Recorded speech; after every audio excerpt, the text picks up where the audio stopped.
start the stream. I will Okay. turn this shit down because. Aww. Ooh, I should probably turn that to vibrate. Hey, look, we're streaming. We're live. We're live. I don't know why all the times that we've said that or referenced it for some reason just now. I obviously am in a goofy mood this morning. I was thinking Yellow Hanky. Streams. Uh-huh.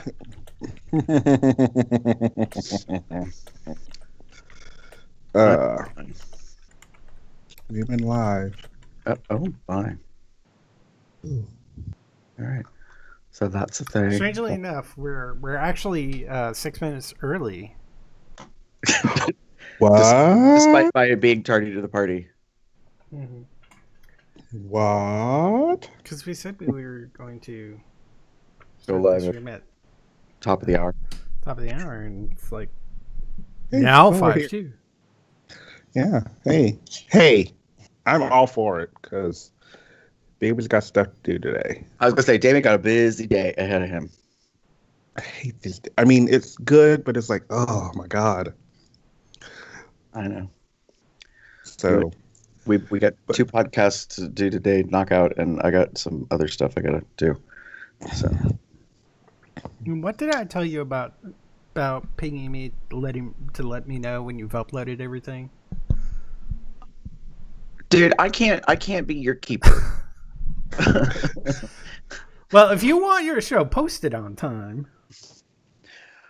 Know this, and I think I said this before, on the COLDR, I pretty much pull it immediately as soon as I can afterwards when YouTube's done processing, quote unquote, and then go through an audio program, do a little snip here and there for an edit, and that's about it. And then turn it into a WAV format and upload that sumbitch so I can be done with it. So it should normally all be done within just like in a couple hours afterwards.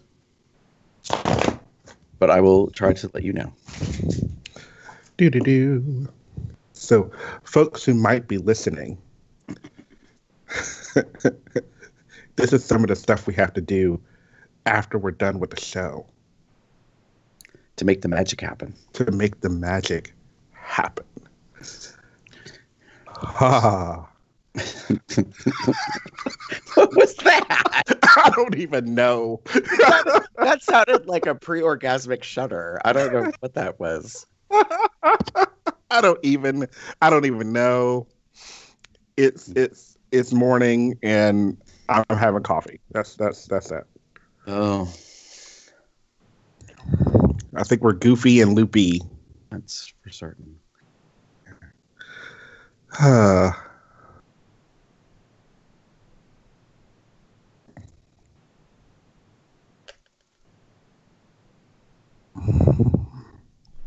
But yeah. What else is there? Oh, let me move you down so I can start looking at stuff. Yay.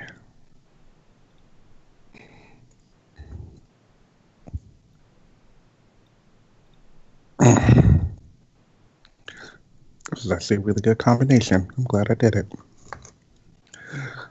So there's in my cup is Starbucks caramel, so Keurig Starbucks caramel, and McDonald's pumpkin spice, and then hazelnut creamer with a little bit of the like original coffee mate creamer and sugar, but it all tastes really good actually. Almost like almost like a custard pie kind of thing. Like not a pumpkin pie per se, but like say like a pumpkin caramel. Yeah. Pumpkin caramel latte. It's good. I like it. I'm trying to conserve, quote unquote, as many of the flavor stuff as we have. by not using two, because this is a 14-ounce cup, and I like to fill it. So instead of using two of the same kind, I'm using one of two different types. I've also used like a flavor and then like a generic one, like the donut shop as an example one, to just sort of balance it out. But this one was an unexpected surprise. I'm liking it. Good. Very tasty. Comes out loud is live. Thanks for the email notification. All right, that goes there. That goes there. Oh. You need anything else, Jeff, or are we?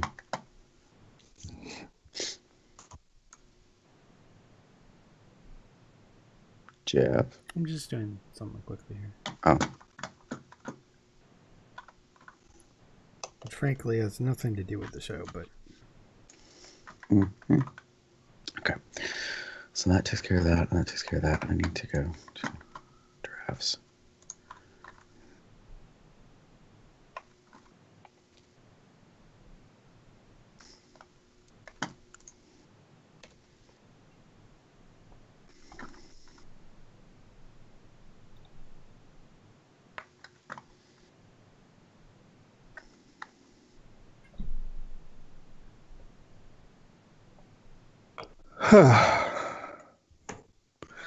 You know, it will be really awesome if I can get rid of some of this spam in my folder. Well, can't do much better right now.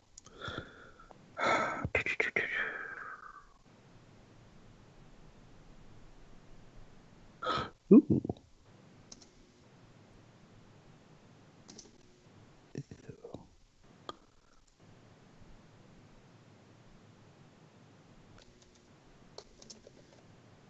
Oh God, no. What? So I got an email from Men's Warehouse, and it says Paisley and Gray for a generation that's ready to stand out. And I'll just see if I can. Can I share my screen really quick? Yeah, hold on. That.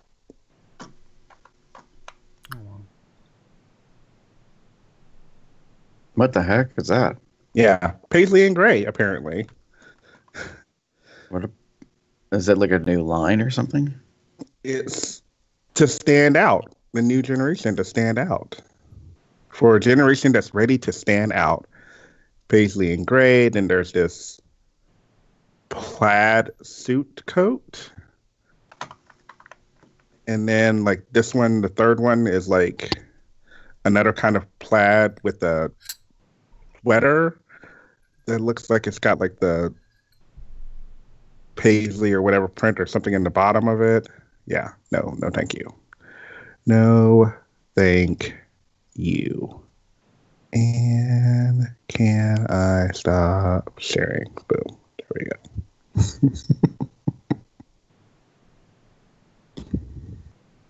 Well, that's cool. Yeah. We'll see. What? Everybody, deserves to have some Color? Fashion marketed to them. Uh-huh. Sure.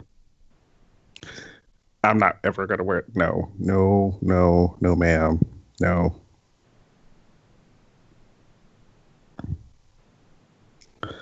That is an awful joke. My aunt sometimes. Uh-oh. Okay, so picture this, because I'm not going to share it with you guys. 4 poached eggs. Okay. 4 poached eggs. Just 3 turtle doves. no. So it's just a picture of 3 4. French hens, 2 turtle doves, and a partridge in a pear tree. So there's 4 poached eggs, like in the picture, like you would eat for breakfast. Mm-hmm. And the caption says 4 more helpless victims of ruthless poachers. But Oh. Yeah, stupid dad joke that my aunt like posted. Oh, that is Brilliant. yeah. Mm, Is sure, brilliant.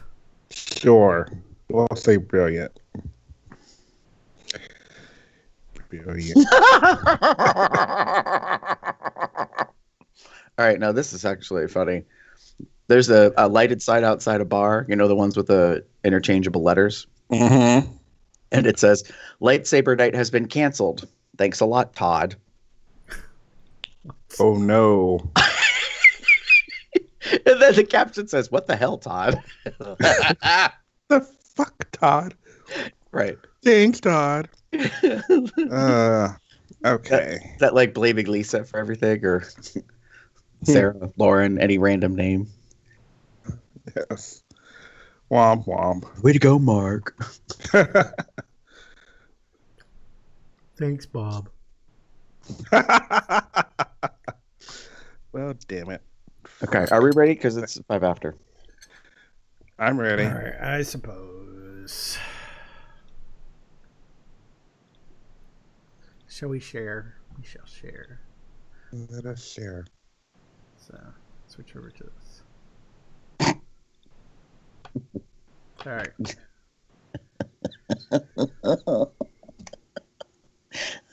Anyways. And in a 3, and a 2, and a 1.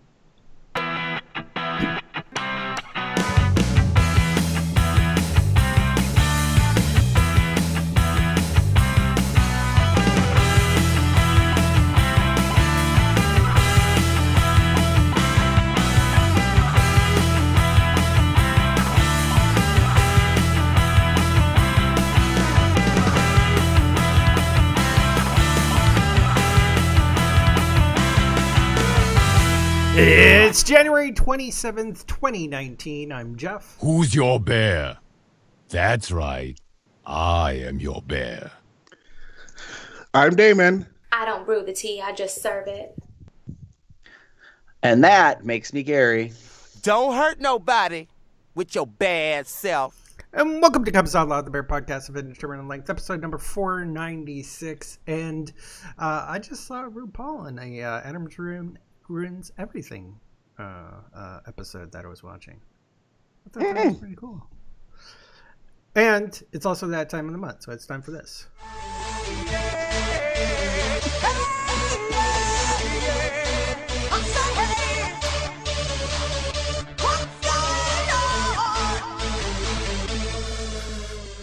So the first couple of days of the year, working days of the year, I was overnight. Mm-hmm. Then I worked 2 to 11. So I had to do that conversion from trying to get to sleep in the morning when there's light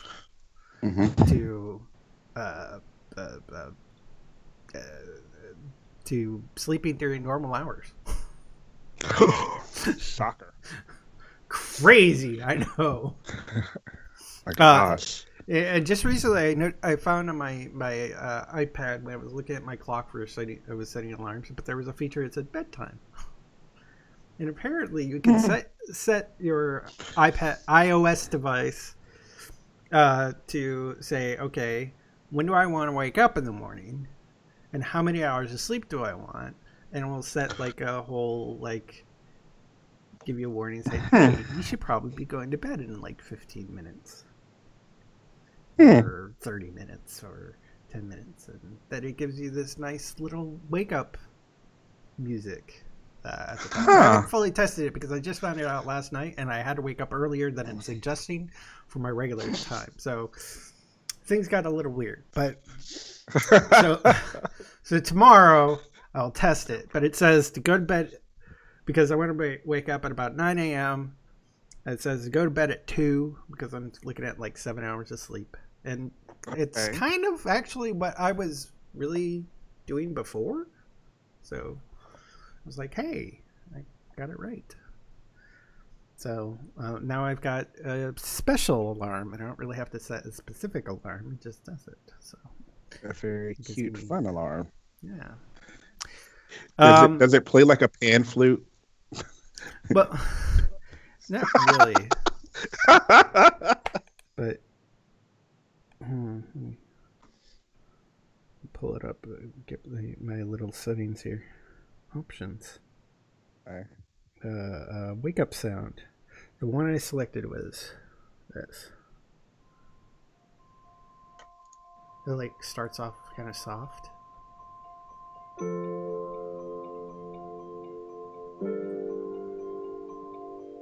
It gets louder.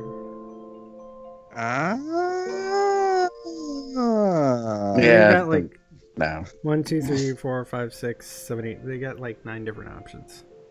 Oh. Nice. And it's got a neat little interface thingy Oh, to it. So cute. So now you can wake yourself up before you go. mm-hmm. Really? Yep. Before you go. Wait a minute, sorry. No. Good morning. Good morning. Don't worry, we're Whamageddon is over. I survived, by the way. I don't know if I mentioned that before. But another thing I've kind of noticed, and this has probably been happening over a few months. One, I haven't touched WoW in I don't know how long. Yeah, that's what? Are you that's totally withdrawal or no. Basically, I get home, or even during my weekend, I come home and basically I play games on my iPad on my couch watching TV all day. And Makes I'm sense. feeling I'm just getting really lethargic. That it's just I don't really want to get up and do anything. And I think part of it is that I don't have this routine of walking a dog twice a day. It's part of it. So I think that is a factor. I'm not sure if that's specifically it or a thing anything. or not. Because and one of the things is with this is it makes me think that because I've been kind of thinking this for a while, but every time I speak to my doctor, he just kind of brushes it off, and because I never can quite fully justify it, but there's a possibility I have a testosterone issue. I haven't had a chance to go to my doctor recently to really discuss it, especially at this point in time. Could just be a slight depression sort of thing. Could be a combination of both. But it's not really like I don't know. It's probably like a super mild depression. It's just being lethargic and just not wanting to do anything, versus like being like truly depressed and sad and like sleeping all day. Because I don't sleep all day. I just curl up on the couch and don't do anything and not fold my laundry. So if anything, I did laundry. That was impressive. Yay! It's good to accomplish things. Yeah. And the thing is, in this whole time of sitting on the couch, I was on Netflix looking for shows to watch, and one of the things I actually started watching was the How to Train Your Dragon series, Race to the Edge. And after watching the entire series, I was like, hey, I want to watch the movies again. So I bought the movies. Nice. And then I watched both of the movies and I realized Race to the Edge is like, it tells a story in that gap between How to Train Your Dragon 1 and How to Train Your Dragon 2. Because of things that happen in 2, would have changed, are obviously not happening in the Netflix television series. So now I'm actually excited to see How to Train Your Dragon 3, which is coming out in a few weeks, I believe. It is on its way. As a matter of fact, Dean and his husband, JD, Aww. are actually overseas right now, I think for a promo tour. I happen to follow one of them, and there was an Instagram recently. It was so fucking awesome of the two of them next to a sculpture, and it said, "Welcome to Burke." I was like, anyways, I fangirled a little because, Squeak. they're just awesome. And I know people that know them, and like the people I know that know them are awesome. So it's just all awesome.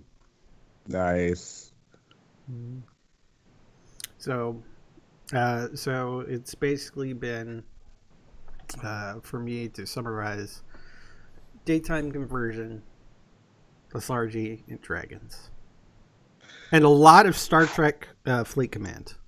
A lot of Star Trek Fleet Command.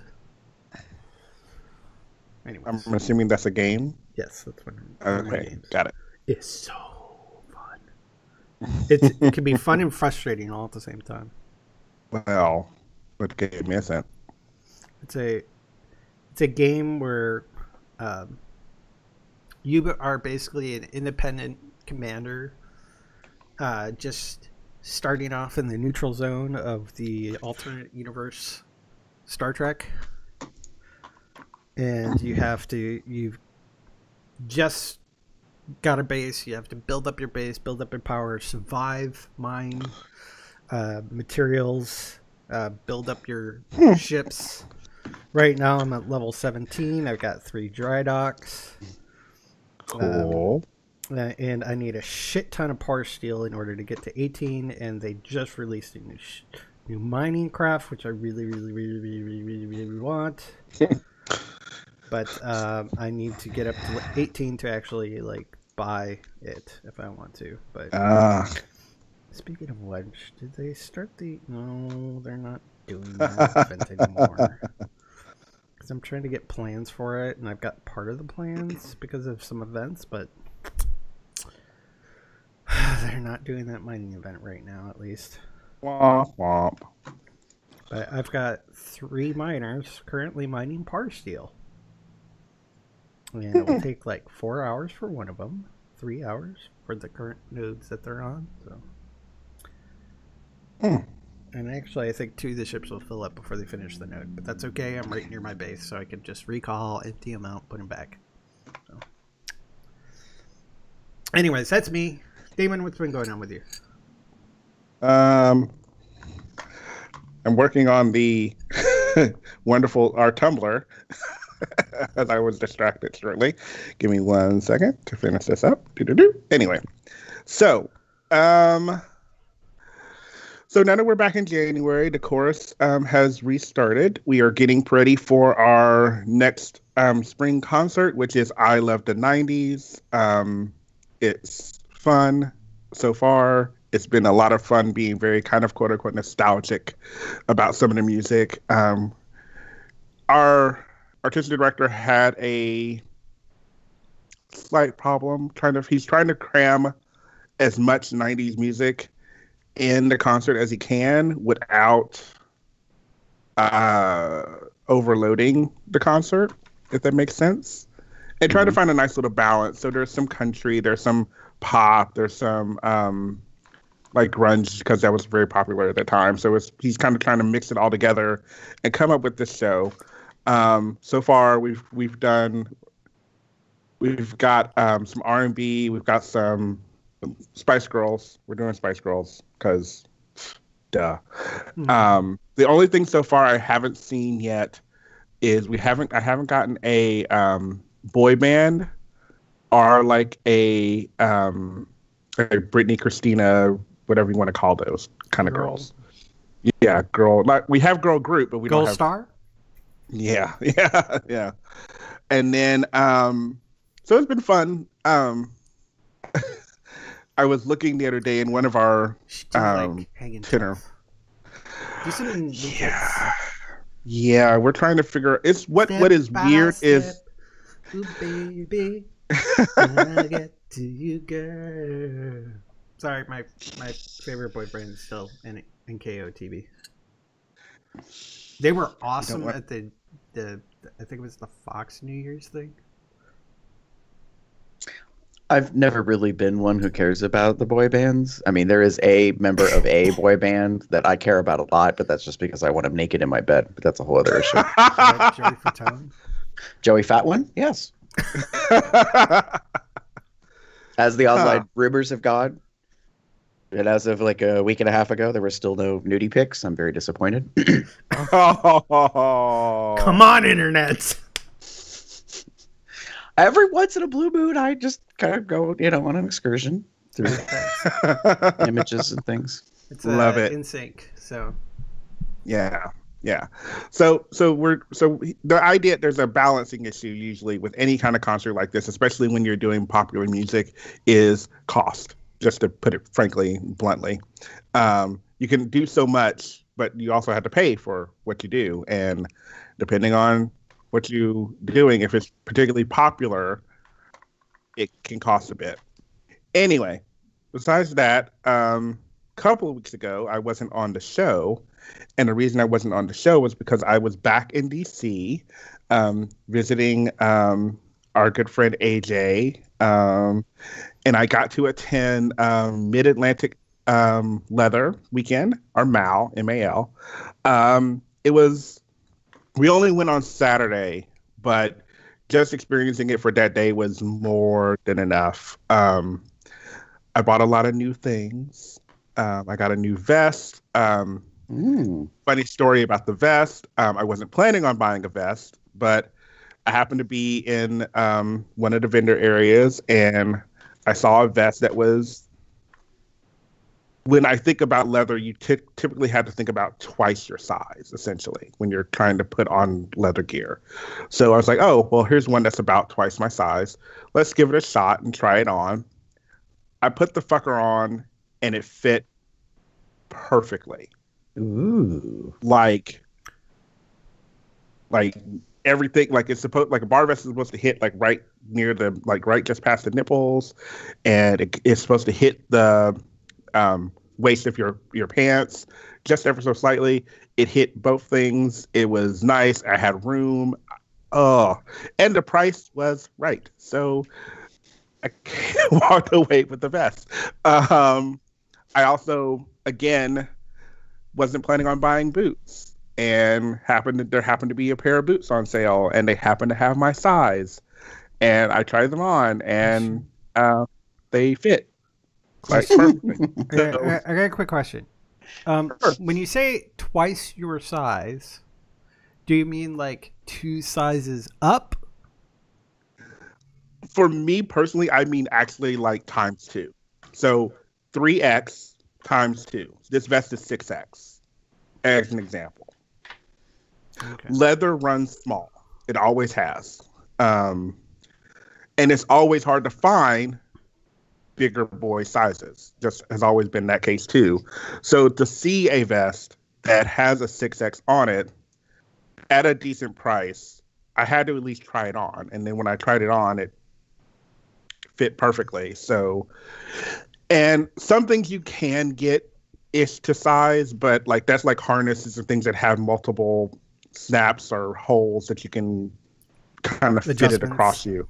Yeah, adjust as accordingly. But things like vests and pants and shirts are harder to fit to size. So shout out to La Chateau Exotique. They had this vest. It worked really well. I haven't put it on yet, but the idea is that I'm going to transfer my current not title vest, but my current colors vest, which has my Scorpius logo, over to this one and kind of make it my new vest. But we're getting to that. There was pup stuff. There was leather stuff. It was very, very crowded. It was very, very busy.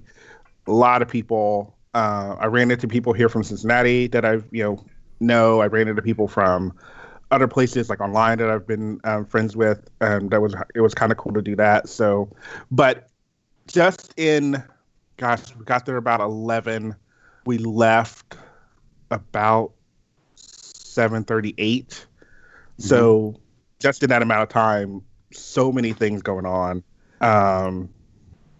And Mal is a very packed event. It's a very busy event. As I mentioned, I think while we were chatting, no, I was talking to friends yesterday. The host hotel is sold out for next year.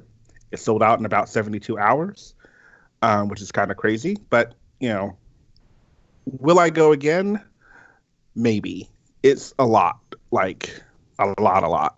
But you can get like a day pass and spend like, $20-$30 and go for the day and experience it. So, and kudos and shout outs to AJ for letting me stay with him that weekend. We had a really good time. It was good to kind of hang out and chat with him. Yeah, it's been great. So, nice. Very cool. Yeah. So it kind of sounds like part of your weekend was a phone call home to Jim. I may have already spent the tax return for this year. No, not like all of it. It wasn't quite that bad, but it was. I was not planning to expend as much as I did, but that's okay. Well, that sounds like any vacation. True. Where you're like, woo, I had so much fun. Woo, I ain't got no bank account. And then I guess for now it's just getting ready for back to work, and then NAB, which they're actually going to be here later tonight. They're going to be at Below Zero. They're kind of they've been doing I don't want to call them invasions, but that's the word that comes to mind, like coming in and setting up shop and, pimping the event, as it were. Right. So I'm kind of looking, I don't think I'll be able to go just because of what we have planned for today, but looking like fun. Well, that's cool. I'm glad you had a good time at MAL. When I went last year, it was an experience. I will say that. For me personally, I would go back again, but I want to go with people that I know. So, like, if you were to go again, Damon, and some other people that I know, like, if I had folks to hang out with, because if not, for me personally, this isn't a criticism, I would find it overwhelming. The amount of people in the hotel, I'm presuming it's in the same hotel it was last year from some pictures, and the vendor market. I mean, it's just, at certain times, it is just wall to wall. Pretty much people everywhere. It was it can be overwhelming, and I'm glad I'm glad AJ was there. I was glad with AJ. I couldn't see going to this by myself ever. Like, it's just that packed, and after a certain point, like later in the evening, it's they couldn't, once you left, you couldn't get back in because it was so to capacity. And that was one of the issues. Well, it's not an issue, but it's a thing to be aware of, that, like, when we went, I think we went on Saturday, we went for the day, quote unquote. And there was this thing about, like, getting something to drink, getting something to eat, like leaving the building. And I think there was, if I recall correctly, there was kind of a comment amongst the group of friends or people that I was meeting that were AJ's friends. And there was kind of a reference, like, if we leave, like, and most likely it's word of mouth, like, it just spreads through the crowd. Basically, like, we are now at capacity. The hotel has a line. If you leave, you probably ain't going to get back into the building, kind of thing. And I was just like, damn. So we when we left, it was, are we done? Like, did you spend all your coin? Did you do all your shopping? Like, unless you're coming back tomorrow, kind of a thing. And so, and that's true. Like, that was the thing. Like, I thought about going back that Sunday, but it just getting there would be just was go ahead. Sorry, what I did on Sunday, I keep forgetting. Like, I almost didn't talk about this. So, AJ mentioned doing this, and we decided to go on Sunday. We went to this place called Spa World. Ooh. It is a Korean-style bathhouse. And what that means, it is not gay bathhouse. Right. While it is family, and the sexes are separated, so men are on one side, women are another. It is nude, but other than that, that's it. It's more Like, like Japanese style. yeah, Japanese bathhouse, Korean style bathhouses where where you it's can like an go. actual. You go there to take a bath. Yeah, yeah. You're not. Legitimate relaxation. Yes, Right. legitimate relaxation. It was so relaxing. Not They have relaxation, quote unquote. it was so no, not that. Just calming, soothing. Um, uh, all these there's like they had a bait pool which had all these different areas that had jets that could do like hit certain areas of the body. I got my like thighs like massaged by water, which was kind of cool, and calves and feet and it was just kind of like awesome, especially spending all day like walking around and standing in leather boots for most of the day. It was good. Oh. It was very good to kind of have that soothing, kind of calm, relaxing. It's not like cold, but lukewarmish feeling. So, and then they have hot tubs. They had a dry sauna. They had a wet sauna, which would be like a steam room. It was overall very nice. And then we decided to have lunch there. So there's even a little restaurant. There's an area where everyone can mix. It's mixed, but you're clothed. And they have like a restaurant. They have like a little bar that you can get like smoothies and drinks and stuff. Um, it's an awesome experience. It is I think we ended up spending about $30 a person for it, because I found a Groupon. Yeah, Groupon. And you can technically go there for 12 hours. You can be there for 12 hours. Now, would I spend 12 hours there? Probably not. But to like relax and chill and not have to worry about anything all day, it was a good experience. Yeah. Yeah, I've heard good things about it. Like folks that I know, they're all guys actually, bears, that have gone. And the interesting thing is, it's been tried. They try abundantly to make it clear, the people that have had the experience, that it is not a gay bathhouse. But then what cracks me up is that someone does insert a little comment like, "But it doesn't mean that some, brown sugar brown cow might not happen. It just you can't get caught because you'll be Basically. immediately bounced off the premises, like Yeah. and never let back in." Yeah. So I was like, oh, so Yeah. like, It's not a. It's like, even I get that personally, just for my benefit, having experienced it. It would be extremely difficult to do anything like that.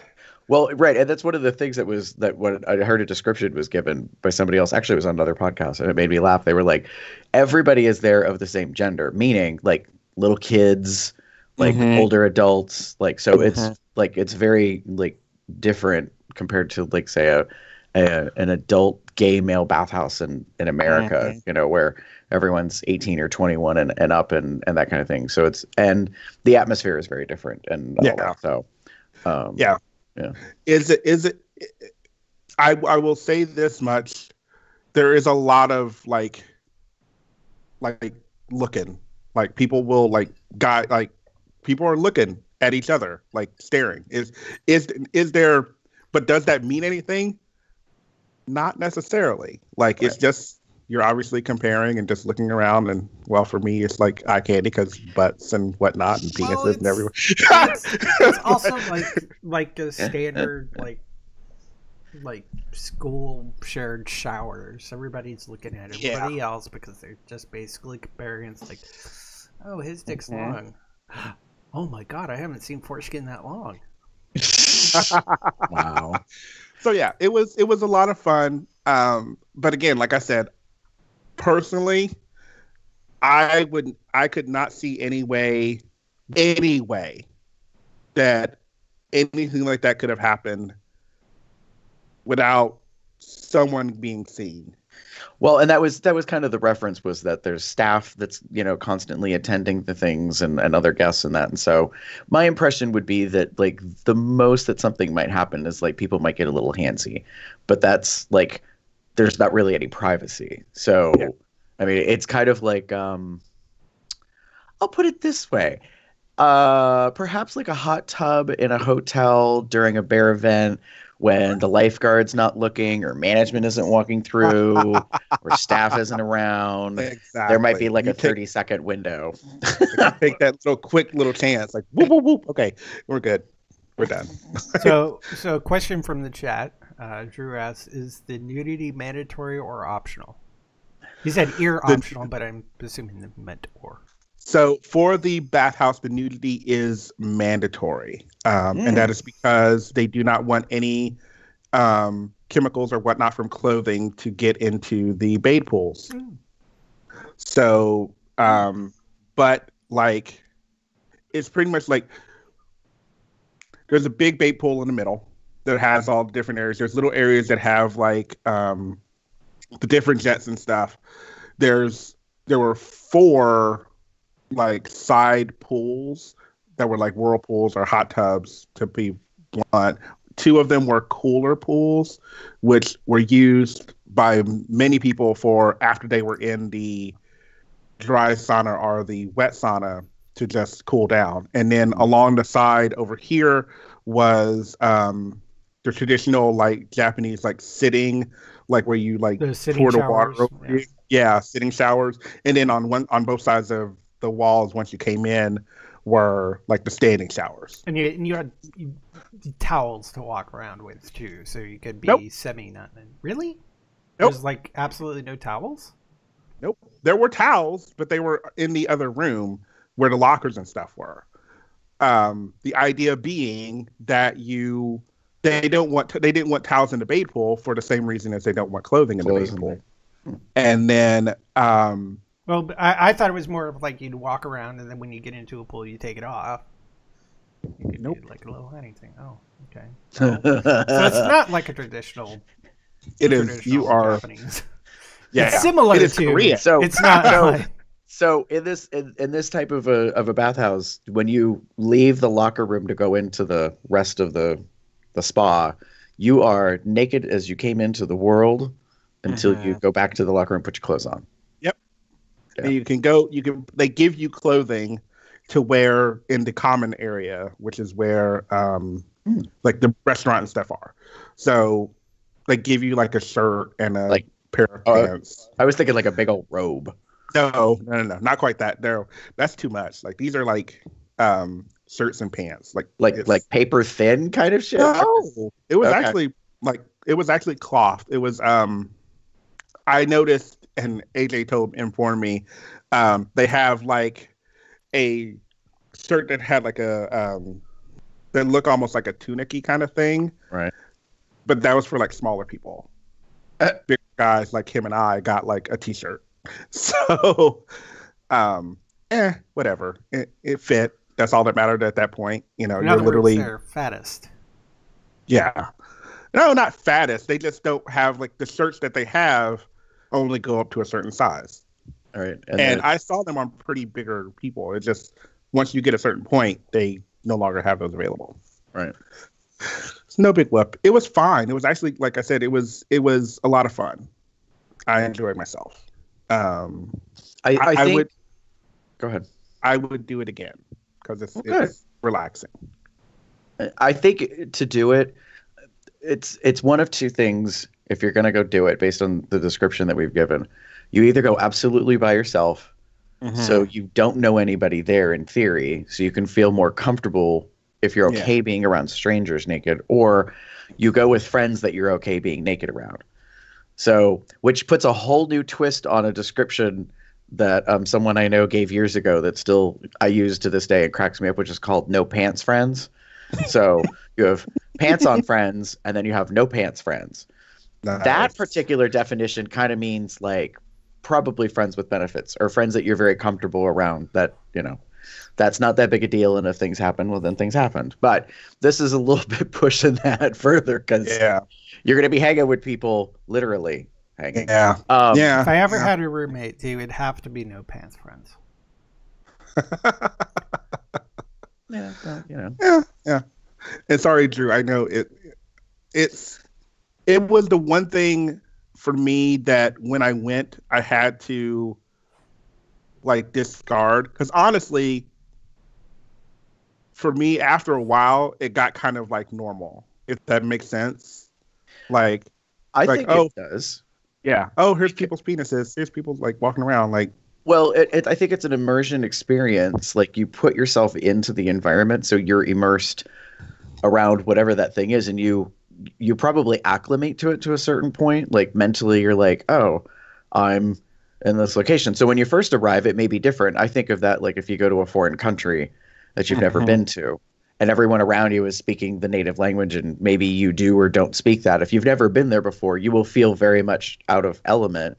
And then the longer you're there, you'll probably feel more comfortable about it. Yeah. It's just this is a very different thing in which, like, you are in your birthday suit, and so is everybody else. Now, to clarify, Damon, at this particular place, like, all the women have their own section, and all the men have their own section. So it's not like you're walking around with the opposite gender and kids of the opposite gender. It's just all male identifying and so on. Literally, you get a key, essentially. You put your shoes in a locker in the main, like basically the greeting area, and then you walk down a hallway, and men go one way, women go another, and then you go into the locker room. It's all men. Your key corresponds to a locker in the locker room, and it also corresponds to like that's what how you pay for food and everything else. So. Yeah, it's like I said, I really did enjoy it, and I would definitely do it again. It took a minute again to get used to everything, but after a while, like whatever. Although I will say this much, there are some fucking hot ass men at this thing. There was one or two like bears type guys that were like. I mean, if this had been like a different kind of space, they would have been the ones I would have been chasing. Like, the truth comes out. David's like, I would have been on a prowl. There were just some very, very, very nice looking men there. And there were two in particular. No, three. There's a third one. I remember the third one now. The third one I know was married to a woman because I caught them, not caught, that sounds weird. I saw them in a common area, reading and talking together. So that don't mean nothing. They may have an open relationship. They may be, on the spectrum in a lot of different things. David doesn't want to think about that. We got to they're on the down low. Podcast. This is not his time alone. Anyways. Moving right along. So, Mr. Gary. So I'm going to be real for a little bit, which may sound odd to some people because that isn't been the case in the past, but you might not necessarily know that. So 2018 was rough on me personally because I didn't work for the year, and the end of the year was pretty bad for me in my mental kind of state of things. And so this month has been getting out of that.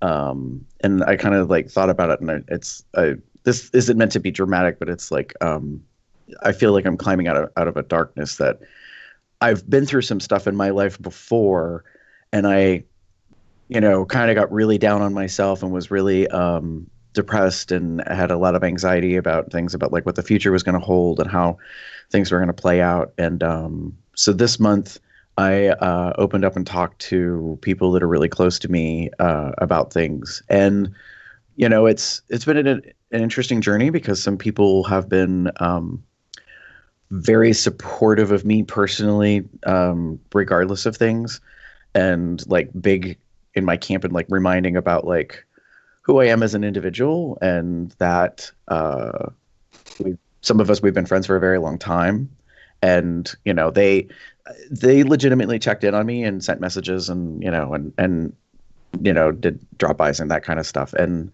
I just wasn't willing to kind of open up and talk about stuff. But a lot of it was kind of complex because I wasn't working. I didn't have insurance. Like, there was just a lot of stuff, and I wasn't taking good care of myself. And so, yeah, you could say like a new year turns a new leaf and that kind of thing. But the past couple of weeks have been a lot of open discussion and with some people, and explaining things that are going on, and talking about like why I was withdrawing on social media, and kind of pulling back and not, I don't want to say, it's not that I wasn't authentic. It felt like that, but the reality is that I was just my own worst enemy, and was letting a lot of that kind of take care of stuff. And there was a couple of things that kept me kind of tuned in and touched with reality, I guess, with people in society and that kind of stuff. Some of it was family, like helping my dad with things, getting out every week and going into public and seeing people and doing stuff.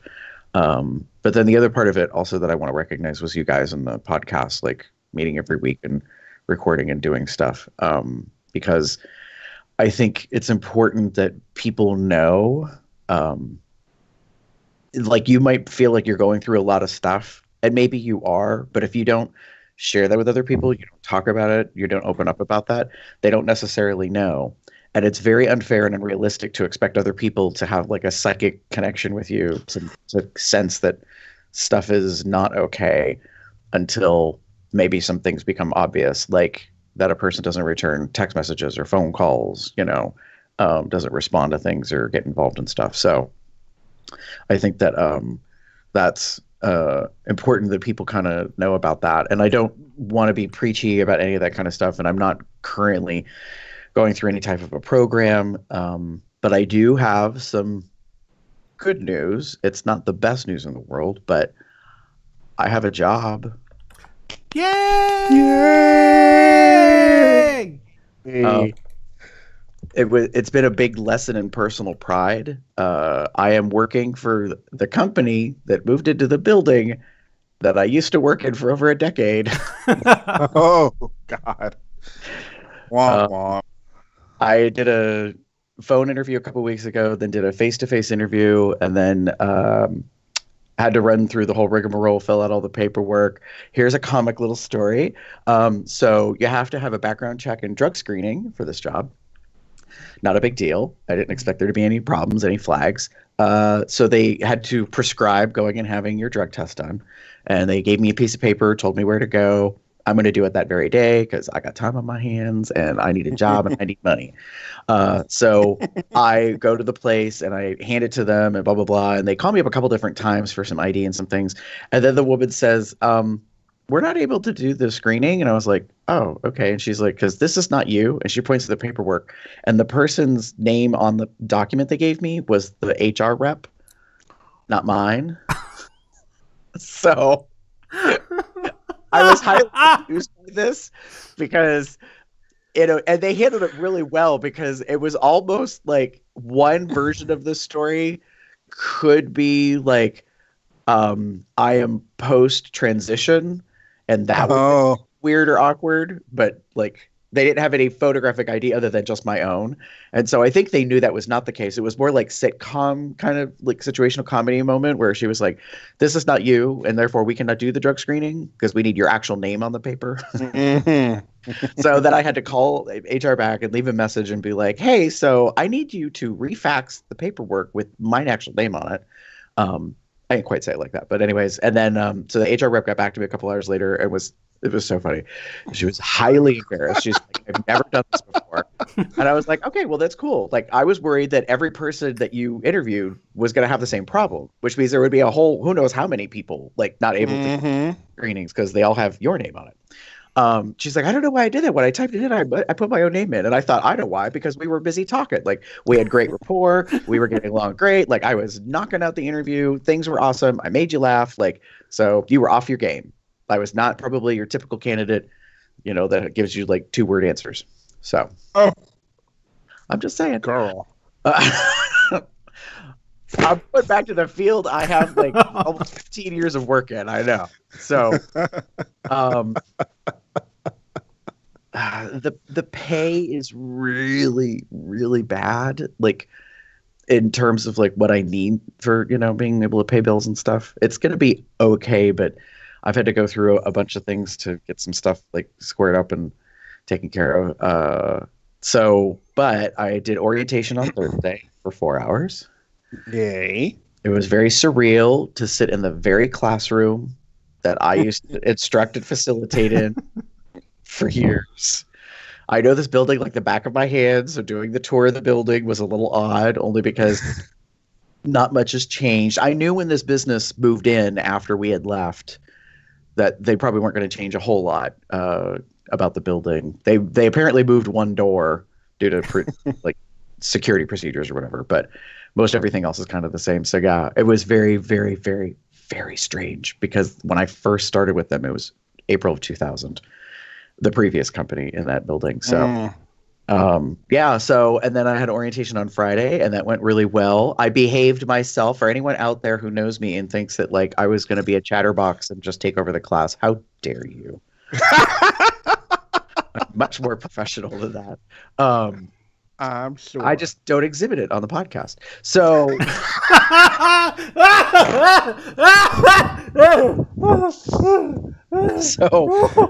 girl, there was only one moment. Oh my god. You have to mute yourself if you're going to pee your pants. My goodness. So Sorry. there was only That was one moment. hilarious. There was only one moment in the whole orientation in which I got a little sassy. But it was because the facilitator started it. So just to be clear, it like, wasn't your fault. well, no, I will own me. But the facilitator in class, so there's about like over a dozen people. Most of them notably are younger than me, which I'm not surprised by. We're doing it, the icebreaker round robin. Who are you? Why are you here? What brought you here? Blah, blah, blah. Kind of thing.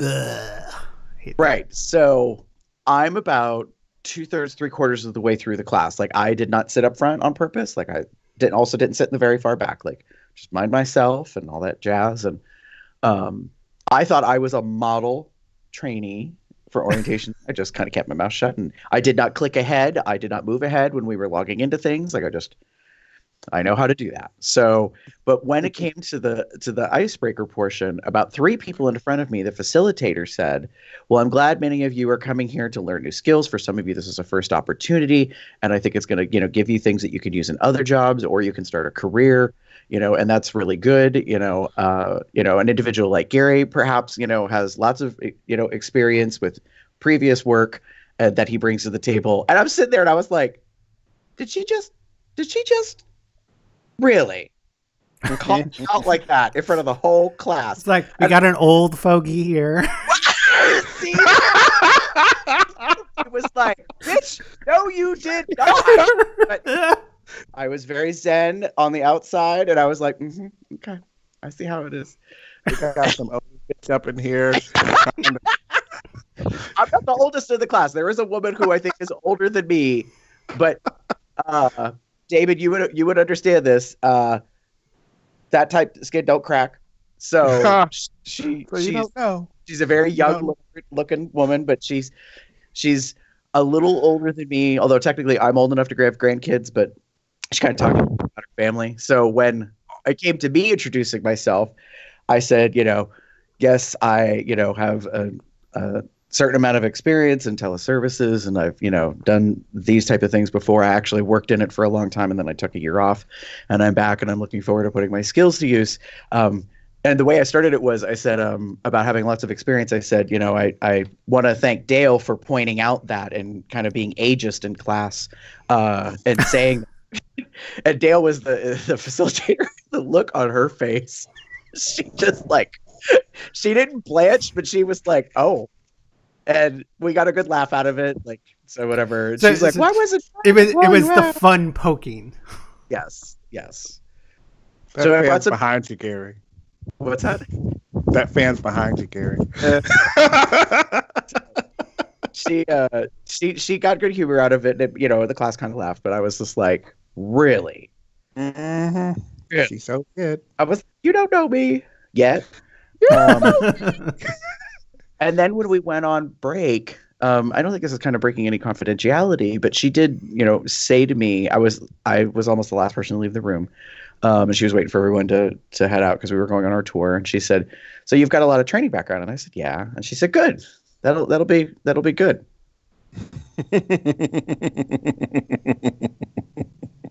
Honey, what you saying? What you not saying? Because I've been in this building before, and a lot of that shit goes on all the time. No one can officially say anything. I'm like, something's up. Something's up.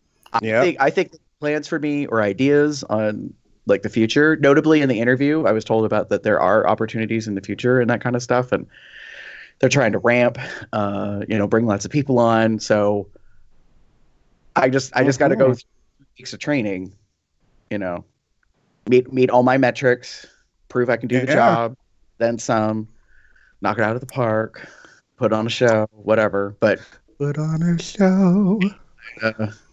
So it was kind of comical. That was like, really? So in the end, it's probably both of us are trying to do a similar sort of thing. We're both trying to become trainers. Well, the thing is, I don't know what they're thinking. So part of the conundrum is in this building, they have multiple different projects, and there's another project / business that's in a different part of the building. It's not a very big building, but it's the one that they had to move the door for security procedures. And it works with government contracts, from my understanding, and it pays more. And I want that job. And I applied for both, after I did the interview and had to run through the whole, back and forth on the drug screening thing. I didn't hear back right away. And she said, "I'll probably contact you within a day if everything clears and make you an offer." Okay. But I didn't hear anything. And then I saw this other group, this business in the building was hiring. And I was like, well, shit, it already starts at $1.50 more an hour. And then after 90 days, you make another $1 on top of that. So, and I hate to say it, but I need all the money I can get my hands on right now to try to pay bills. So I was like, all right. So now I'm feeling conflicted because I did get a call back and they want to set up a face-to-face interview for the other one. And I don't know how they operate. I don't know if one HR department handles everything. I think so. But I just don't know this business right now. Land with that. Yeah. Well, if anything else, ask. That's I hate to be that guy, and I know that sounds stupid, but to me, that's my usual thing. Well, I don't know unless. I was thinking of that yesterday, Damon, where I was because they did talk about being multi-skilled. So you can do different things, and that that can help bump your pay and that kind of stuff.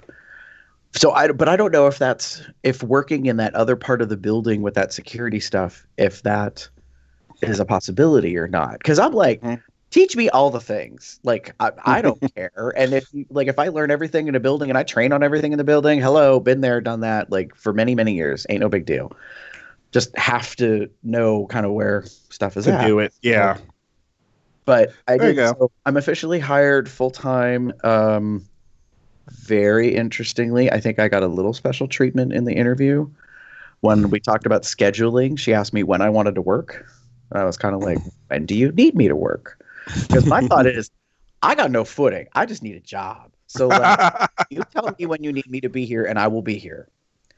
And then she said, "Well, she's like, we operate 7 days a week, but we only operate within these certain hours." I was like, okay. So, and then she was like, she's like, "You need 2 days off. Do you want 2 days in a row?" I was like, yeah, I mean, that would be nice. But I said, I'll work whatever. If there's split days off, it don't matter. And then she said, "How do you feel about Monday through Friday?" How do I feel about Monday through Friday? Fucking awesome. Well, I was like, right. I was like, that's kind of unheard of. I was like, "Are you sure?" I was like, if you need me to work one weekend day or something. And she's like, "Well, no." She was being really, really accommodating and almost kind of odd about it. Then we get to the orientation, and then there's kind of a reference by the HR rep, not her, different person, about working a weekend day. And I'm sitting there going, oh. I believe that if you are at a certain qualification level, then you might be offered a certain kind of schedule. And I was offered something slightly different. I had the opportunity to go with a Monday through Friday schedule, and that's what I picked. I'd be like, as long as I get Sundays off, it's fine. Well, we did have that discussion. So someone advised me, and I would say anybody who wants to do this, you need to be very careful about how you handle this and approach it. But someone did say to me, knowing I had this interview coming, that you could tell them that you have obligations on Sundays and not really say what the obligations are. And if they infer that you go to, a house of worship or something of that sort, that's on them because you didn't actually say that. You're absolutely 100% correct on that, by the way. FYI. So part of my job, well, not my part of my job, but like accommodations is one part of my job, but I don't handle things like this. Mm-hmm. You can request religious accommodations. But you can also not request religious accommodations and indicate that you need, quote unquote, an accommodation, and they have to follow through with it. In other words, you infer. Well, my thought is my business background, my experience has been, Damon, that if you have an accommodation, you have to provide proof. But it's mostly, I'm thinking medical. So like you have to, medical, yes. Why you need a special chair or a zoom in screen device or hearing amplification. So this is not any of that. This was just I knew that we typically record on Sundays, and right now we're currently trying to record 2 shows a day on Sundays. And I was like, yeah, if I could, and that was the only day I was really kind of preferable about is if I could have just the one day guaranteed off kind of thing. But so as of right now, I've got 2 days, and then with some stuff coming up, someone made a reference and was like, what are you going to do about, taking time off because you're just starting? And I was like, I already put it in. And during orientation, we had to get logged into a computer system. We got to see the what's called Chronos is the software that they use, which is very popular. It does timekeeping and all sorts of stuff. I'll tell you what, Damon, if you're familiar with Chronos or Jeff, this stuff has changed since I started in the industry. It used to be a clock box on a wall, and this thing does damn near everything now. It holds all this information knowledge. It holds documentation. It does everything. And I was really surprised. So they said you could put in a time off request if you want to. And it isn't until you actually accrue vacation can you take it. But you can take time off. You just won't get paid. And I was like, sweet. Because then I knew I could put some days in that I'm going to need off. Even though it sucks I won't get paid, I know that, and I'm okay with that. And I've tried telling other people that in the past, and I don't think they necessarily know, especially if you're younger and newer to working, and you're always worried about well, I don't have any vacation time. Well, you don't have to if you're with a decent employer and they handle things well, and you let them know far enough in advance. And I don't mean like a year, but I mean more than days or a week or two. If you know you got something up. So just as a general example, if Damon was going to take off extra days to go to MAL, instead of telling his boss in December, he could have let them know in October or November. And maybe they weren't doing the schedule at that point, but at least if you put the submission in or the note or the whatever, fill out the paperwork, then they know this is coming and they can kind of accommodate it. And if your policy doesn't cover it or, you're not going to get paid and they're okay with it, almost every employer I've ever worked for, if I needed time off and I wasn't going to get paid, they were okay with it. They just need to know that I need to be okay with it. Essentially, if you're especially if you're hourly, that's something that's important. They just need to know that you're okay with the fact that you're not going to get paid for the time that you're taking off. It's VTO versus PTO. Exactly. But for those people who don't understand the acronyms I just said, VTO is voluntary time off versus PTO, paid time off. Yeah, they do it all the time. My previous employer used to call it UTO, which was unpaid time off, but it's all the same thing. Just you ain't gonna be here, you ain't getting no money. Which is really, it's kind of comical. In fact, to rewind real quick back into the interview, I was asked some questions that probably most people don't because of my background. The HR rep was asking me if I had any thoughts or suggestions on how to retain individuals and how to get them to show up for work, which I was like, they were different questions at different times, but I was kind of like, oh, all right, I'll play ball. And so I said, there's been studies and a lot of things going on. And the last that I was working, there was this whole discussion about how there's this classification about how millennials are a different personality character. I said, I was told by upper management for a long time that money does not motivate people. And I said, I think all of those things are true, but the reality is that you have to talk to the person. You need to stop treating them as a a series of numbers or letters as, you know, a widget. Like, it's a person. You got to talk to them and find out, why are they here for this job? Why do they come to this job? Why do they want to return to this job? Like, you really got to break it down on a human level and have a discussion with them. And interestingly, during orientation, the HR rep that facilitated revealed something which I was not aware of. But I actually just saw an article this weekend about it, about ghosting on the job, not ghosting like your friends, like at a party or going out or whatever, that people are legitimately, apparently, just no longer showing up to work and never explain, don't do an exit interview, just that's it. And the HR was talking about, like, it's a new, like, hot topic discussionary point. And the reason she brought it up was to say, if there's a reason that you're unhappy or you don't want to continue working here, talk to us about it. If it's something that we can help you with, we will do what we can. But like, to just disappear and leave will not improve a situation. Which I was sitting there as a older individual, getting everything where she was coming from. And I found it very interesting. So I'm intrigued by this, this concept. If you want to leave a job, make sure you tell your people to just say, hey, I'm going to be leaving. Here's my resignation letter. Give them if you possible, give them 2 weeks. You know, the whole 2 weeks notice thing, and then it's just you leave amicably, and then if you go to another job and somebody calls your old job to get a reference, they'll probably say, yeah, this was a great person, because you informed the company that you were leaving. They can make preparations and everything, and you leave amicably. Otherwise, you say, well, he ghosted us, so he wasn't a really great employee, and that could have factors on getting another job.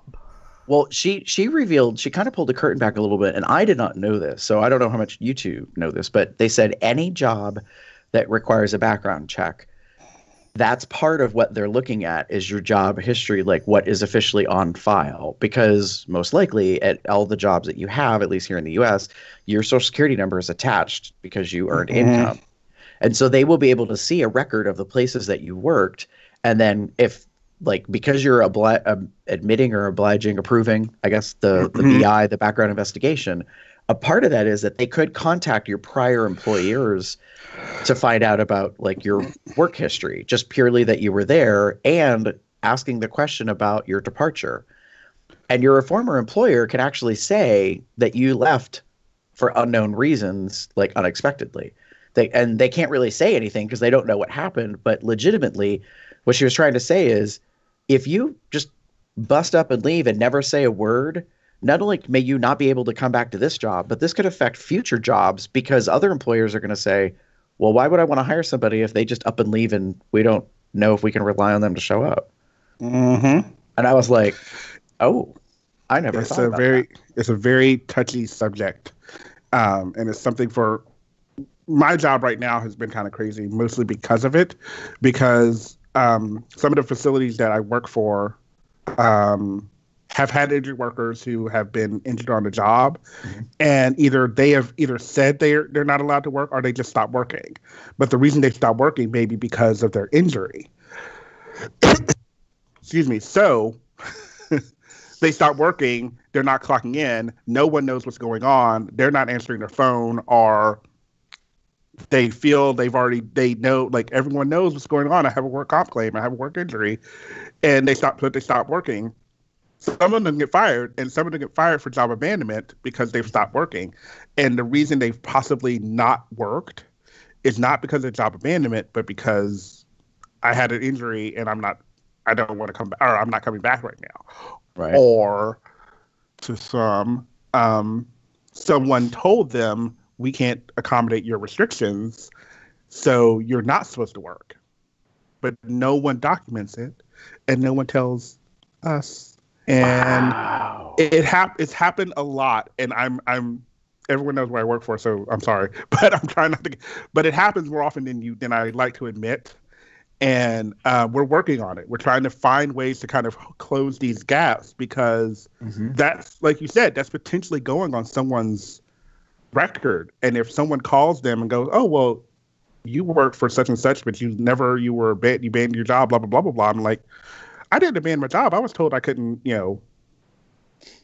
I was told to stay home until I got better by my manager or by the HR at the facility or whatever.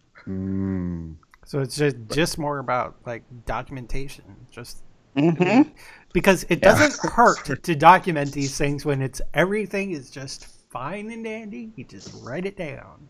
And honestly, and to be perfectly frank and honest with anything, if you send a freaking email to your manager saying something like, I heard today that I wasn't supposed to come to work, so I'm just confirming when will I be coming back to work.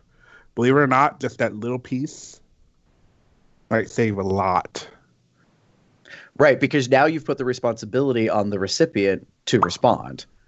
So if there's a trail, we used to say paper trail, but welcome to the new age, it's all digital. Then like I get that. I mean, I understand coming from the business background that I had, like we dealt a lot in paper. Thank God we started moving away from that. But everything it was document. And a lot of that for me was just training, like testing, showing skills. And it became very difficult because some things you can't really document.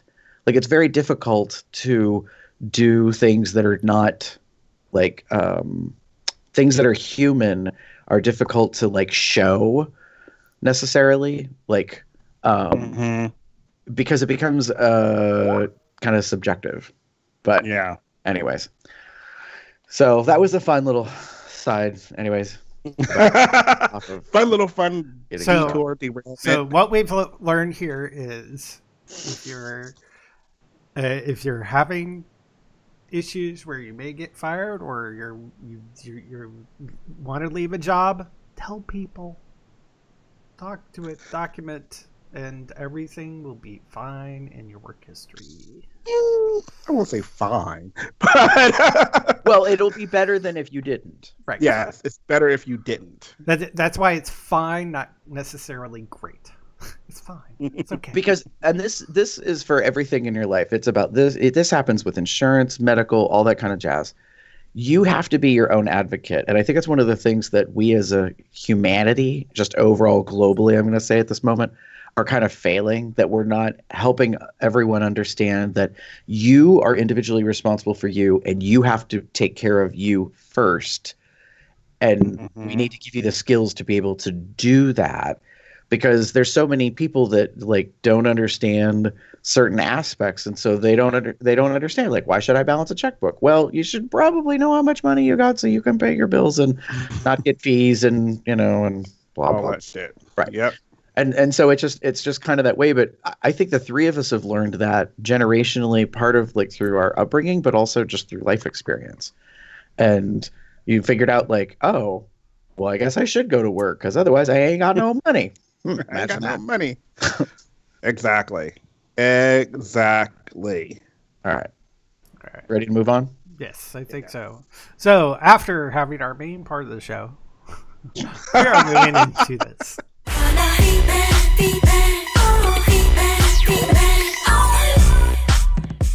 Gary, what's been going on in the Facebook-owned-ish worlds?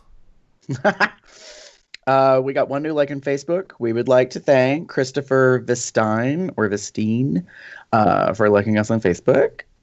And over on Instagram, we got a couple new followers this month. We got Shredding Papers with a Z, Brian 420-1994, Peter Griffin ATX. That's Peter Peeter. Like Hi, Peter. And the Ting Thing. And we got an Instagram like, specifically Dixie Cup, that's Kuppe, liked your photo. And it happens to be a photo of Damon and myself and Chester. This was, I think, at Midwest Bear Fest 2 years ago, I think. Possibly 2017, yeah. This was probably when we were doing the podcast while he was doing his photography stuff, where we had the neat background and It was a very spit gum duct tape paperclip kind of studio setup to pull it together. Oh, it was very much. It was kind of cool with the whole like we were trying to get like everything set up and just things just didn't quite work out. But that's okay. We got it through. We got through it. And the picture is a very fun picture of that moment. So yay. Yeah. We have not claimed to be professional, so there you go. I am not a professional. David, tell us about YouTube and Tumblr. Sure. So over on YouTube, we got a few new subscribers. Chris Heiser, Joseph Chasen, and Samarth Mehta. Welcome. Yeah. I think I know Chris Heiser, so hi, Chris. I think I know you. And then over on Tumblr, we still have a Tumblr, folks. It's just more PG-13-ish. maybe R, depending on what you get. Anyway, so we have 2 new followers there on Tumblr, Gordo Sur and Creative Stupid. Cool. Welcome. And over in the Twitterverse, which is seemingly growing. Gee, I wonder why. We've got Abdel684476164, Funky Berry, Tytaz006, Jeff 485357891, Freakbeat2, J Shocky1, Hair B, 439 Harry B, 439339990. Jeez, I hate all these numbers. My Ginger Powers, Curves, Crevices, and we also have a Tumblr comment from Rotundaplum saying, when I've played, we've used the rule that and this is in regards to our category stuff. When I played, we used the rule that the scoring word can't be used twice. So Orange Blossom and Orange Peel in the same round would be out. Also, someone needs to play the audio because minus silent parts of when they're thinking of answers over an orgy scene. Okay, so to clarify, when we did online categories, we admit it was not like one of our best shows because the 3 of us had this whole like think, like Winnie the Pooh moment. And so there was like these strange kind of semi-silent lulls. But what he's saying is that what we were verbalizing while we were thinking, if you cut that out, you could probably put it over top of an orgy, like porn video or something. So I see what he means. Yeah. Nice. Something like that. So, by the way, I'm just going to say this. My Ginger Power started following me on various social medias. Hey. I just started following him. I sent a request. Yes, I actually follow him on WBear. And he is quite the handsome fella. Like, I'm not trying to. Yeah, he's not shy. I was gonna say I'm not trying to give a particular person more preference over the others, but I will say this: like, I'm not gonna say he's stalking me, but that name has popped up repeatedly on different platforms, so I noticed. Hi. Yeah, really. Hello there. All right. So, for those of you that may not necessarily know what this type of a show is, if you haven't been with us for a little while or you're just tuning in, hey. So the What's Going On show used to be a segment in all our shows, only because there was a lot of stuff that we were discussing, we made a modification towards the end of 2018, and now it's its own show. Once a month, typically last episode of the month, we try to just catch up on what the hell's been going on between us. That's what we were talking about earlier. That's our feedback for the month. This past month, we had a couple of shows. We did our 2018 year in review. Like we were talking about, we played categories online. And then last week, we all took a week off. I wasn't sure quite that we were going to do that, but David, you had the vacay extended weekend kind of trip. I had stuff that was going on, and then I ended up actually going away. I didn't talk about this because we got on a tangent, but I went and helped very dear friends of mine pack to move their parents home because their parents actually have already moved. They're older and they need more care and attendance kind of a thing. So they were moved into a home that's much closer to other family. So their old home is what was being packed up. And so Drew and I actually did a road trip to Southern Ohio and helped out with that. And it was a good time. It was very comical. Other family members were supposed to show up, but there was this thing called a winter storm, aka blizzard. So they were unable to make it. So it was just the four of us. And it was actually kind of fun, only because when it's just you and your friends, like packing up someone's home, we're very respectful of all the things that are there, but we just, I think you feel more comfortable. You can kind of let your hair down. So we were grooving and jamming to music and packing stuff in boxes and stacking things and marking stuff and cleaning. And it was, it was good work. And I'm glad we did it. So, but while we were gone, we did a flashback episode to 245, which was 5 years ago. The title was, "Are you getting enough fiber? Let your fork tell you." Which probably sounds so strange to people who don't know. But if you recall, David, because Jeff, I think you might have listened a little bit to it. This was the episode where we talked about the Consumer Electronics Show in Vegas. We did it in January a couple of years. So we were talking about the new equipment or new device release stuff. And the title comes from the fact that apparently I was on a rant because they released cutlery that would tell you apparently something about your nutritional intake by what you were eating. Not a thing right now that I know of in the market. Imagine that. Well, that's CES for you. Yeah. So yeah, that was a thing. It was kind of comical, and I need to make a formal apology. In the description that we put out, we said that retired co-host Robert was on the show, but then I listened to it and I didn't realize till after we put our information out there that actually Eric was on as well. So there was 5 of us in that particular episode. It was the 3 of us, and then Eric and Robert were both in that particular episode. So it was not meant to be a diss to Eric by any means of the imagination. I just did not know that he was in it until long after I was listening and it had already posted. And I was like, crap, I didn't mean to do that. I mean, we can update the description on the website and such. Yeah. So, but it was interesting. So for those of you that have been long listeners, it's kind of fun to go back and listen. For those of you that are newer, you'll get to see how things were different then.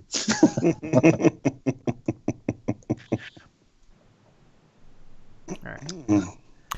So, okay. So let me first say this. I haven't clicked these other links, but I know for the first one, it's more appropriate to do this. Wait, hold on. I'm doing this wrong. I need to first let you guys hear here. So hold on. I didn't do this. Okay, hold on. Give me sounds. There we go. There we go. Okay. Okay.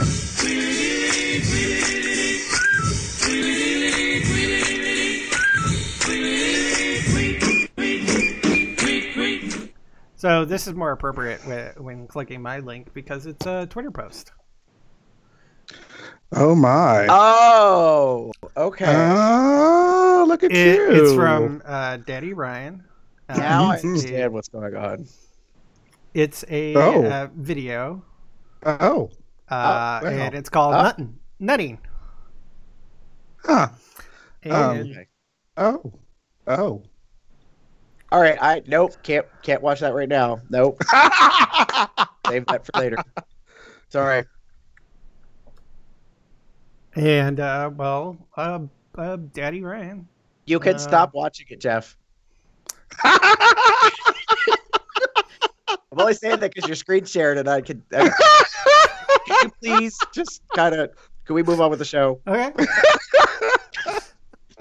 Damn it. Apparently I was dick stracking. So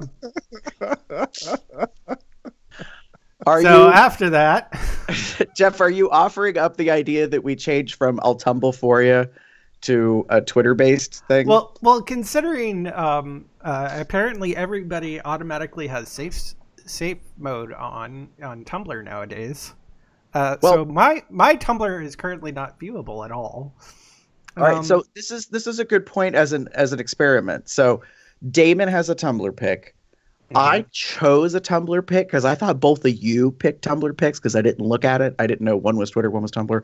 So we'll see if we could see Damon's and we can see mine because I expect mine not to work. Okay, so let's do a double check quickly here. Before we move on, I'm gonna click both of them and see what happens. So David, why don't you describe yours while Jeff's testing? So I called mine Charlie Brown All Grown Up. It is a lovely picture of a... Hold on.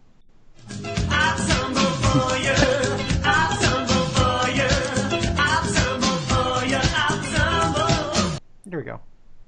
There we go. Anywho, so yes, it's Charlie Brown All Grown Up.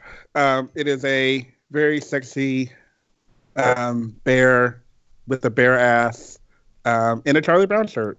So, and he's got a beard and he's bald, and it's very, very, very sexy. Yeah. Very nice. Jeff, you're able to see Damon's pick, right? Yes, but I cannot see yours. Right. Which is what I thought was going to happen. So here's what I think has happened in Tumblr land. If you were found to be containing sensitive content that may be against the terms and conditions, your account or profile may be affected by it, which is what I think has happened with mine. So I could still go on Tumblr. I could still see things on Tumblr, but I noticed like I could never really directly point to some things on there that other people had posted. So like, and I'm always forced to go back to my dashboard. Like it's always like kind of forcing a specific view. So I regret that you guys are not able to see what I posted as built like a Mack truck, which is someone else's photo. Because that does sound fun. Let me see if, Jeff, if you stop screen sharing for a moment. Let me see if I can do a quick screen share to the two of you, and then you'll be able to see what I'm talking about. You can see it, but they won't. Right. Does that show up at all for you guys? There it is. Yes, it does. Oh, I know that picture. It is mine. It is mine. So I'm not really going to go through describing it since people can't see it, but there we go. We know from the experiment now that, oops, didn't want to take a snapshot. I wanted to stop screen sharing. Damn it, Skype. So anyways, Tumblr's broken.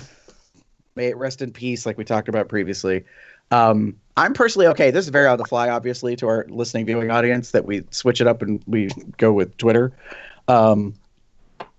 So, because Damon's the only one apparently that his account hasn't been touched. Not that I'm trying to curse you or anything, but. And honestly, I have no idea because if you look through my profile, there was plenty of peen up in that shit. So, so I don't know, but whatever, it's okay. I am, knocking on wood, keeping it because I will keep my Tumblr going, and I will also try to keep the Cubs Out Loud Tumblr going, for as long as I can. But I think doing that is fine. I know for now, Jeff and I both, we can't really be seen. Sure. At least our posts cannot be seen. And do keep in mind that in the Twitterverse, sometimes you have to like follow and get approved for the whoever you're looking at. Like my current new XXX account, as they've kind of converted it over to on Twitter. You may, if you want to see my stuff, you have to be approved. And my Ginger Powers just started following me, so. Well, there you go. Somebody's stalking us. That's what I say about that. It's okay. I'm okay with it. I'm totally fine with him, like, saying hello. Yeah, so just so everybody knows, if you go to follow me on Twitter, We'll get to that in a little bit here as we wrap up. Yes, I keep mine restricted. I don't really post stuff a lot. Like I tend to retweet things sometimes or like them. So, but that's just because I figure if I'm going to put anything up there, I kind of want it on lockdown if it's going to be me at some point. So Twitter operates differently than Tumblr, notably. So, yeah. But it's looking a lot like the old Tumblr to me because I'm like scrolling and I'm like, oh, man, anime, porn, peen, drag queen, politics, more porn. Just saying, like. I like the sassy look you're giving in your profile pic on Twitter. Oh, this is not it, but this is kind of a good one. Can I wait? How do you? I don't understand how any of this works. Copy linked to tweet. Okay, let me put this into chat real quick. Can you guys see that business? We're going to find out here in a second. Ooh, yeah. Yes, I can. Well, once it opens, definitely, yes. Oh, I will make that my pick. I'm going to give it the same title. It's not the exact same picture. Boom. Done. It's called Built Like a Matt Truck. It has to do with the t-shirt. I will eat those cakes any day. Yes. All right. Moving on. Links. All right, moving into the links. I'm linking to Adam Ruins Everything on True TV. Okay. Because I've got a YouTube TV account, I can watch what I can access through YouTube TV. However, the True TV app doesn't let me log in with my YouTube TV account because apparently they're not partnered enough. But I can still look at some VODs that are still in there. So I'm gonna provide just a link to a segment of Adam's Ruins Everything. If you don't know Adam's Ruins Everything by now, what's wrong with you? But I find it very enjoyable. His series has been added to Netflix as well. Yeah, so I think it's just one season though. No, they're on 3 seasons, and some of the things I have watched are not on Netflix. Right. No. Well, I'm pretty sure I've watched multiple seasons on Netflix. Or at least it feels like it. Anyways, continuing on. So that's mine. Gary? Oh yeah. So speaking of Netflix, yeah. So I didn't really do a lot in the past month in terms of binging. There was just one show that I talked about that I wanted to get recognition to. I realize this might be a little dicey for some people, given some recent stuff, but Ellen DeGeneres did a stand-up special after being gone for 15 years, 18 years, something like that. I don't know. Because she started the talk show and has pretty much been doing that nonstop ever since. So I was intrigued to go watch it. It's actually kind of funny. No, it's not kind of. It is funny, but it's interesting because it's called Relatable. And she takes it from a really good perspective about how she doesn't talk about how her life has changed, but you understand because she's describing things in her life and then making fun of, her life now and her lifestyle and being married to Portia and just different stuff like that. So if you're interested, if you like comedy, if you like Ellen, you can go check that out. Sweet. So, yeah. Hey, guess what, folks? That's the end. Plenty of ways to contact us. You can pop over to our website, cubsoutloud.com. You can shoot us an email at cubsoutloud@gmail.com. Shoot us a voicemail, sexy or otherwise, at 361-COL-TALK. That's 361-265-8255. You can follow us on various social media outlets at Cubs Out Loud in the appropriate place, the URL. That's Instagram, Facebook, Tumblr, Twitter, and right here on YouTube where we're streaming live.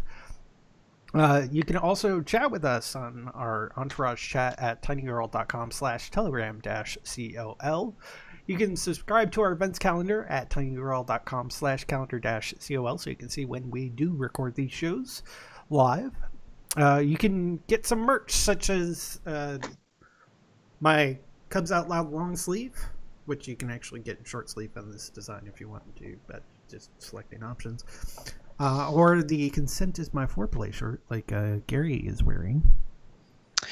Yes. I decided to spot this one on.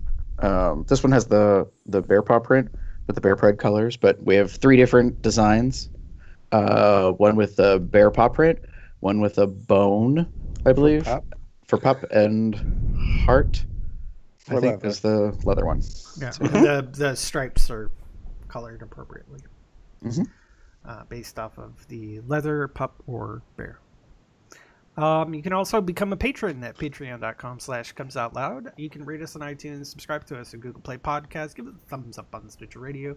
You can find me anywhere in the internet. It says Boxset, Box Puppy, Box something or other. My Twitter is BoxCub for all the porny bits. Ooh. I am TheaterCub79 still on Tumblr, and other bear-related sites, or you can find me as pup_Umbra on Twitter. If you would like to follow me on Twitter for the adulty stuff that apparently we're now getting more of, yay, you would type in GareBear73XXX. So that's GARBEAR73XXX. And with that, say good night, everybody. Good night, everybody. Have a good one, y'all.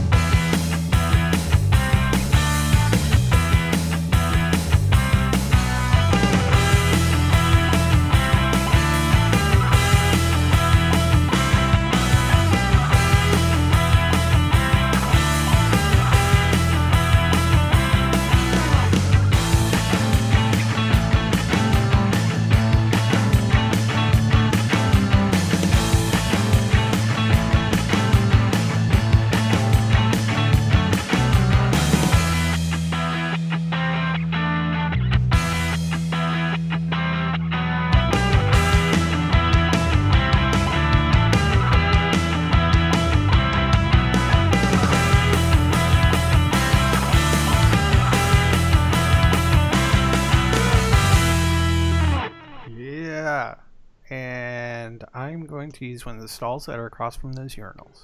You're back. Okay, then. Might have been a little too much information, but little TMI there. Just a little.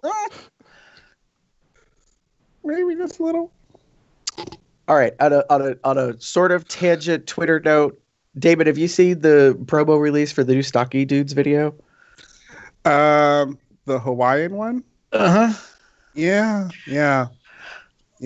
That's some sexy ass men. I'm just gonna say it. Yes, it is.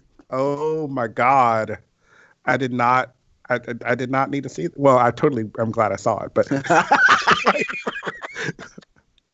but like I am glad I wasn't at work, because I tend to like pop in and out of Twitter while I'm at work, just little bits here and there.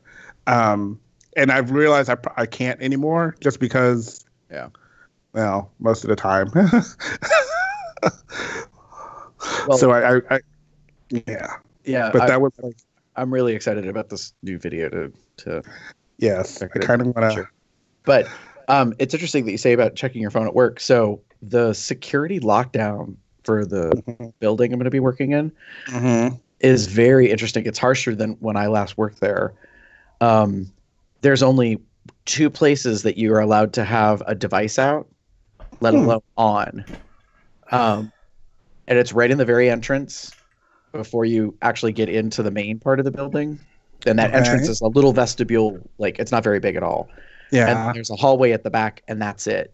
No phone, no device on anywhere else in the building. Or on the outdoor patio. Huh. They're being really, like, not I want to say strict, they're being very, like, secure and specific about it. And what I found funny was they said, if you have your phone on you, like, let's say you're on your meal break, and you have to go through the hallway where you're allowed to use a phone to get to the outdoor patio. But if you have your phone on the patio, it's an immediate dismissal. And if you don't have your badge on you and you forget it, and you're on the patio and no one can let you in, let's say you're by yourself, and you call HR, they will let you back in the building and then immediately dismiss you because you used your device to get back in the building in a place you're not allowed to use your device. They told us those rules in orientation, and I'm standing there. I was like, damn. Like, it was funny because the HR rep was like, just so you know, this has happened. Not a lot, but it has happened.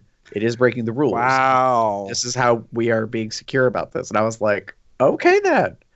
Duly noted. So I will officially be offline for about 9 hours a day every day that I'm working. Like, when I show up at the building, just going to shut my device down, has to go in a locker with my stuff. Like, it's different than what I'm used to in the past. I'm not complaining about it. I'm just like, wow, all right, got it. Wow. So, wow. That's weird. So I'm not even going to be able to like check messages on breaks. I mean, I could technically check during lunch, but knowing me, I'm like, and they brought up an excellent point. They've already had problems with getting a device like on their meal break and then being late coming back because people get lost in the device. They fall down, a hole, and they're watching YouTube videos or whatever, and they're just scrolling and scrolling, and you're supposed to be back in a half an hour, and you're back like an hour later, and it's like, no, you've got to be tuned into your work. And so I was like, for me, I was like, all right, I just recognize. So that's what I got to tell friends and family, really my parents, and be like, hey, like from this time to this time on these days, you will not be able to get a hold of me directly. If you want to, here's the number. Call. So they can call can they call your like desk? Well, what they'll do is they'll call the operator, the receptionist, sorry. And then the receptionist will take a note or forward the call depending on the circumstance, from what I understand. Got it. And then they will notify me, and then I'll have to do a callback. Like, I'll have to. So, but it's really meant for emergency purposes, which we used to have that procedure before. Understandable. But we did not lock it down that you couldn't have like a device on your body or like, like we were okay with it being off, like in your pocket. Yeah. Like, but now that I think about it, I'm like, well, to be fair, I haven't worked in that building in 5-6 years. Yeah. Because I worked from home for a while, so it is very different. But when they broke that down and talked about it, I was like, okay. So I only bring that up because you were talking about like checking your phone at work, and I was like, yeah, there's not going to be any of that. Not going to be a problem for you. Well, like, so I don't expect anybody to be in the bathroom tapping their feet, so to speak, watching videos and things. I'm pretty sure it happened a lot when I was there before. Not that I was a witness to any of it, but in the realm of possibility. But yeah, they're really. So no one's going to be watching this horny Hawaiian hookup on Saki Dudes in the bathroom.